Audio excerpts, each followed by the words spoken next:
Redfall just flopped. Hard. And since it's published by Bethesda, does this mean Starfield will follow suit? The answer is no.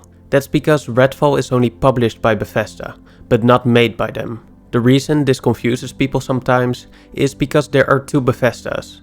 Bethesda Softworks and Bethesda Game Studios. There used to be one Bethesda, but in 2001 they split up. So basically Bethesda Softworks publishes games from Bethesda Game Studios, but also many other game studios. Let me paint you the full picture.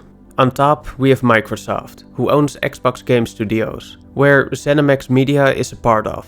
ZeniMax owns Bethesda Softworks and a bunch of game studios that made all of these games. Even though Redfall was made by Arcane Studios, you could technically call it a Bethesda game, since it's published by Bethesda. But most of the time when people are talking about a Bethesda game, they are talking about a game made by Bethesda Studios, like Skyrim or Fallout 4. I hope this cleared up some confusion, and all the Starfield fans out there, you don't have to worry, since this Redfall situation doesn't say anything about Starfield's release. It is a big hit for Xbox though, since after the January Xbox Direct, it seemed like they had a really solid lineup for the first half of the year, with Minecraft Legends in April, Redfall in May and Starfield in June.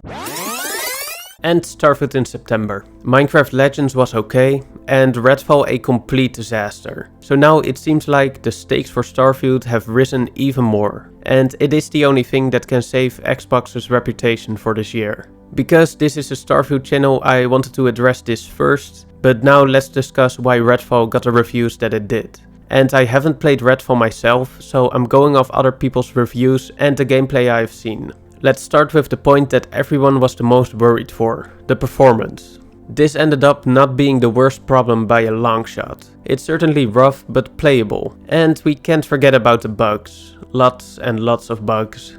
All of this just works. If bugs and performance were the only problems though, it wouldn't have been that big of a deal, since many great games launch with performance issues and bugs, especially on PC. But Redfall is flawed on every level. Take the enemy AI for example. It is one of the worst I've seen in a AAA game in years.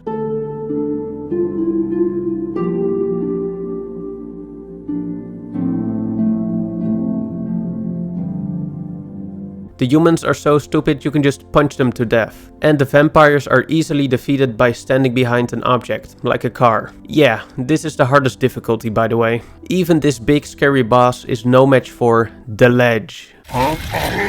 With this level of enemy intelligence, it has basically become a point-and-click walking simulator. But what about the story? If it's on the level of games like The Last of Us, Redfall might redeem itself. Well, not exactly. The best they could do was a PowerPoint presentation. Every cutscene is just a slideshow with a voiceover. On top of that, the quest and the world are just bland and boring. Most of the quests require you to get an item from a guarded location or just kill some enemies. I simply don't understand how this could happen. Arcane is a very respected studio that made great games. And now they made a really uninspired soulless shooter. Cause even if the game wasn't underbaked and performed perfectly, it would still be a mediocre game. And it's not like Xbox and Bethesda didn't know this. They provided review copies only days before the actual launch. That's why many reviewers like IGN weren't able to get a proper review out in time. And the reviews were only allowed to go up at the same time the game released. Normally this is a couple days before. But of course they needed to make sure that the least amount of people actually saw the reviews before buying the game for themselves. Overall, this is just a massive L for Xbox. But all we can do now is leave this behind us and look forward to June 11th, when the big Starfield presentation will take place. So don't forget to subscribe, keep that $70 in your wallet, and I hope to see you all at the next video.